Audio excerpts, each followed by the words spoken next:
So what was your job in the Army? So I was what they call an all-source intelligence analyst, and they have a code for that. It's 35F.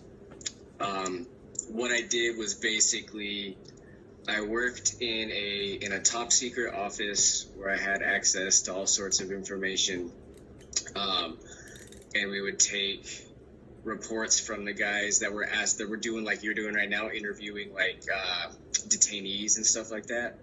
And we would take information from them, take information from the guys that were taking pictures with satellites and airplanes and stuff, and we would take information from the signals guys who intercept radio communications, and we would take all that, and in our office, which was called the fusion office, we would fuse all that together and see if we couldn't form an assessment as to what the bad guys were doing, where we could go to get them, and you know, clean up the streets of Baghdad. That's really cool. I don't think I'd ever be able to do that. I'm not very technology advanced. Well, you'd be surprised. I went to AIT where I learned how to do my job with some people that I would assume, you know, weren't on the higher end of the intelligence spectrum, and they did phenomenal. So it's not how smart you are, it's how much you want to succeed. Right. So what made you join the military? So this was early 2000s. I want to say it was like 2003 was when I decided that I wanted to join. I was working two jobs in Farmington. I was working at a place downtown called Bedrooms Plus, and I was delivering furniture for them. And I was also doing work study at San Juan College. And I was sort of happy with where I was, but I wasn't like, I didn't have a track out. Like I didn't have a track to improve myself and kind of push myself to the next step in my life. So one day when I was at work at my work study job at the college, these two females came up to the desk where I worked, and they were dressed in their Class A uniforms. And they were asking how to get to like the gym or something like that. And so the conversation turned from, you know, them going to, they're trying to find the gym to, you know, they had just joined the Army, they had just graduated basic training and this, that, and the other thing. So that kind of piqued my interest a bit. And so I just started reading and researching on my own. And I kind of decided that that was really the best way for me to not only get out of Farmington and kind of branch out and find myself that way, but also to really straighten myself out. I mean, I wasn't like a crooked kid or anything like that, but my discipline and all that crap, like, you know, my direction in life was kind of flat, you know? So I decided, you know, I'll go talk to a recruiter. And so I did that, and honestly, I don't know why I chose just the Army to talk to, but that's how it happened. I went in there, talked to them for a bit, and I ended up signing up for a program called the College First program, which was, they would pay me, I think, $150 a month for 2 years to basically go to school and graduate with my associate's degree, and I would go in as a specialist E4 as opposed to like a private or a private first class, which is lower ranking. So it all ended up working out, and it got me on the right track. I finally started, you know, taking college seriously and got my degrees, and now I'm actually pretty happy with my life.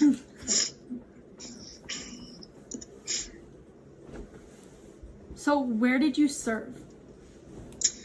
My first duty station after all my training was Fort Hood, Texas. It's about an hour and a half north of Austin. I was there from January 06 until May 08. The majority of that time was deployed, so I deployed to Baghdad, Iraq from October 06 to December 07. So the majority of my time at Fort Hood was actually in Iraq. I hardly spent any time on Fort Hood. When we got back from Iraq, I moved to Fort Belvoir, Virginia in May of 08. And I was there from May of 08 to May of 2010, when I got orders to go to Korea, which is actually where your dad served his mission. And I was there from, I want to say May 2010 to like the very end of March of 2011. So I wasn't there quite a full year, but I did that on purpose. I saved up all my leave so I could go home early. Yeah. And that's so that was my Army experience, yeah. And then I deployed as a civilian contractor to Iraq and Afghanistan for about 3 or 4 years after that as well. But I wasn't in uniform at that time, so I guess that doesn't count. Still cool. What was the most memorable experience while you were serving? Let's see. That's a good question. My most memorable experience. I remember when we got back from deployment, Dick Cheney came and spoke to us at Fort Hood, kind of like a welcome back speech. So that was pretty interesting. I remember seeing him for the first time. I was like, wow, that guy is old as dirt. What else? There were a few things. Going to Korea was interesting. That was a culture shock for me. And you know, looking back on it now, I wish I would have talked to your dad a bit more about his experiences over there before I went over there. But it was really cool. Don't get me wrong, it was really cool. But it was like the Army part of it was not the most fun I've ever had. Lots of field exercises, lots of 24-hour operations like you see in the movies and stuff. And then getting out was obviously very memorable. Some of the downsides, like the negative memories, were losing some buddies of mine when we were deployed to Iraq. And that's kind of where, and it's actually kind of perfect that you're researching PTSD, because I was diagnosed with PTSD in either 2008 or 2009, I can't remember, but I'm actually getting disability from the VA for it for the rest of my life, because PTSD as a whole, it's a beast unto itself. It'll mess up any part of your day that it wishes to. So that's really cool. That's awesome. Good on you for taking this on.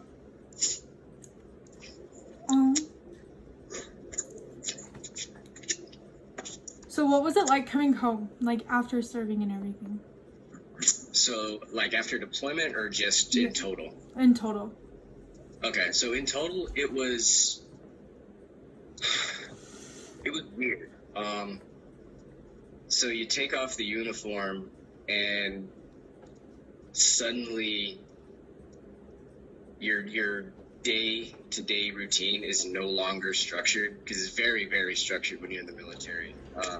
You're up at 5 o'clock or 5:30 or whatever to go do PT with your unit, and then the whole rest of the day you're working, or you're doing details, or you're doing more PT. It's absolutely ridiculous. But it's you don't know, or you know what to expect every day. But when you get out, all of that falls apart, and it's on you to really structure your own day from then on, and plan your own stuff. So it's exciting in the fact that you don't have to do any of the Army stuff anymore. You no longer have to worry about deploying at a moment's notice. You don't have to worry about any of that other type of stuff. But you kind of depending on what your friends decide to do as well, the friends that you make in the military, because they're some of your best friends for life. I always thought that was kind of a crap line, but it's actually very, very true. So you have to exert a little bit more effort to keep in contact with those guys. And you really, I think you really find out, how strong your friendships are with these guys after you get out, because then you kind of share your experiences, and you get this support network to, you know, when you're having a bad day, like when I'm having a really bad day, I talk to my guys that I was deployed with in Baghdad, and I talk to my buddy Stu, who I was with in Korea, because we all know, you know, what we went through and what we're currently going through and how to help us bring each other out of our funks at the time. So that's actually, it's a long haul, but it's super worth it. I think probably one of the hardest things to do when you get out, though, is to turn off the memories of all the bad stuff that you went through, which is definitely, it makes your PTSD even worse, like your symptoms even worse. You tend to dwell on it, and that's really, really bad, obviously. But, and I've honestly, I've been in and out of therapy ever since I got out, just to kind of deal with my stuff and live a normal life. But, you know, looking back on it now, I made the right decision getting out when I did. It was the right decision for me personally, just because I knew I wasn't going to be as effective as I could be. And when you're not effective as you can be in the military, you know, people can get hurt or people can get killed. So that was my personal choice. And I found out, you know, again and again ever since then, that I made the right choice for myself.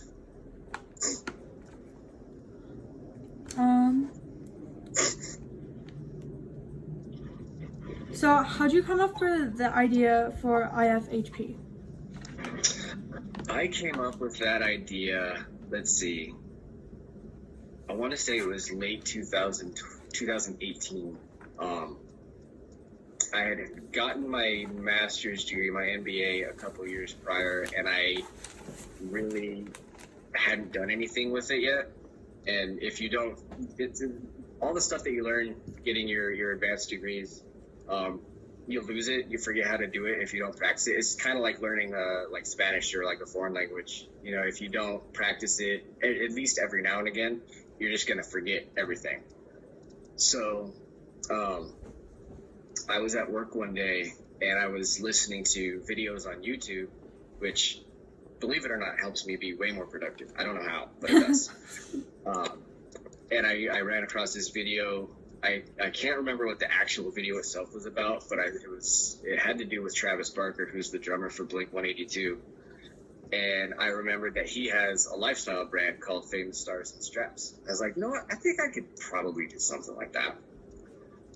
So I started talking to some friends and family about, you know, I wanted to do this thing, but I didn't really know, you know, what I wanted it to be about. I wanted it to mean something, but I didn't want it to just be like, oh, hey, here's a shirt with something cool on it. I hope it means something.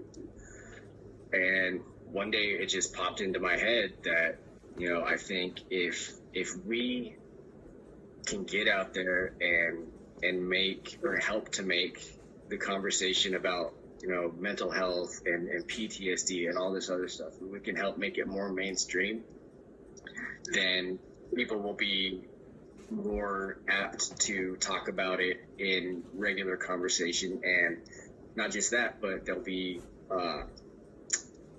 more willing to go and seek the treatment that they need to get to help them feel better. Mm-hmm. So that's ultimately what it boiled down to, and what it still is today. So that's the whole story behind IFHP. It's all about mental health and people helping other people. Mm-hmm. Yeah, we went and looked on your website, and those t-shirts are really cool. I'm like really wanting one now. Thank you very much. I'll have to send some stuff your way on the house free of charge. Cool, thank you. You're very welcome. Okay, last question. What do you think is the best way for someone like me to get involved with this situation? So I think the best way would be, first of all, you know, do some reading, figure out, you know, the different ins and outs of you know, PTSD, and not just that, but, you know, veteran lifestyle as a whole. There's some really great websites out there. I'll shoot your dad and your mom some a little bit later on, stuff that I look at rather frequently. But also, you know, try to get in contact with your local VA hospital. I know, at least I think there's still one down where, it's on the other side of town from where I used to live. your mom and dad will be able to help you find it out. But you know, get in contact with them and see if there's any volunteer opportunities. And I can do